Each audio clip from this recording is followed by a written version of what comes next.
കണ്ടല്ലോ, ഇതാണ് കഴിഞ്ഞ കുറേ നാളായിട്ട് ഞാൻ കഴിച്ചുകൊണ്ടിരിക്കുന്നത്.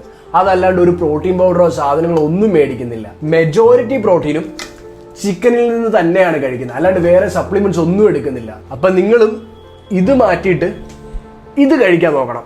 അതെന്തുകൊണ്ടാണ് ഞാൻ പറഞ്ഞുതരാം. സംഭവം ഇതിപ്പോ ഒരു 100 ഗ്രാം ചിക്കനാണ്. കണ്ടല്ലോ, 100 ഗ്രാം ചിക്കനാണ് ഈ കാണുന്നത്. പ്രോട്ടീൻ പൗഡർ മോശമാണെന്നോ അല്ലെങ്കിൽ നിങ്ങൾക്ക് ഗുണമില്ലെന്നോ ഒന്നുമല്ല പറഞ്ഞത്.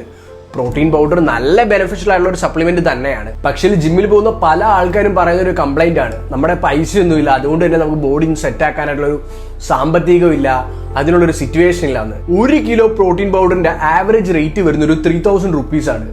അപ്പൊ ഈ 1 കിലോ ഏകദേശം 30 സ്കൂപ്പ് ഉണ്ട്. ഒരു സ്കൂപ്പിലോ 25 ഗ്രാം പ്രോട്ടീൻ ആണ് വരുന്നത്. അപ്പൊ നമ്മൾ കാൽക്കുലേഷൻസ് എടുത്ത് യൂസ് ചെയ്ത് കഴിഞ്ഞാൽ ഒരു സ്കൂപ്പിന് ഓൾമോസ്റ്റ് 100 റുപ്പീസ് വരുന്നുണ്ട്. അതായത് 25 ഗ്രാം പ്രോട്ടീന് 100 റുപ്പീസ് ആണ് ആകുന്നത്. എന്നാൽ ഇനി നിങ്ങൾ ചിക്കന്റെ കേസ് എടുത്ത് നോക്കിയേ, 1 കിലോ ചിക്കന് ഒരു ആവറേജ് ഒരു 120 റുപ്പീസ് വെച്ചോ. ഈ 1 കിലോയിൽ ഒരു 30% വേസ്റ്റ് ആയിട്ട് അങ്ങ് പോകും.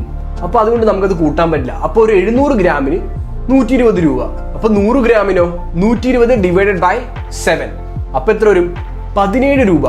അതായത് 100 ഗ്രാം ചിക്കൻ ഒരു 17 രൂപയാണ് ആവുന്നത്. 100 ഗ്രാം ചിക്കനിൽ ആവറേജ് ഒരു 27 ഗ്രാം ഓഫ് പ്രോട്ടീനും വരുന്നുണ്ട്. പിന്നെ ഇതിന്റെ മൈക്രോ ന്യൂട്രിയൻസ് നോക്കിക്കഴിഞ്ഞാലോ, vitamin B3, B6, B12, phosphorus, selenium, potassium, magnesium, zinc, iron. അപ്പൊ ഇത്രയും സാധനങ്ങൾ കൂടി വരുന്നുണ്ട്. അപ്പൊ ഇത്രയും എക്സ്ട്രാ ബോണസ് കൂടി ഉണ്ട് ചിക്കൻ്റെ അകത്താണെങ്കിൽ. അപ്പൊ ചിക്കൻ എന്തുകൊണ്ടൊരു നല്ല ടേസ്റ്റിയാണ്, ഹെൽത്തിയുമാണ്, അതുപോലെ തന്നെ അത്യാവശ്യം ലോ കാലറി ആയിട്ടുള്ള ഒരു ഫുഡാണ്. അപ്പൊ നിങ്ങൾ ഡയറ്റ് എടുക്കുന്നുണ്ട് ഒരിക്കലും ചിക്കൻ ആഡ് ചെയ്യാതിരിക്കരുത്. വളരെ ചീപ്പായിട്ട് നല്ല ഹൈ ക്വാളിറ്റി പ്രോട്ടീൻ്റെ ഒരു സോഴ്സ് ആണ്.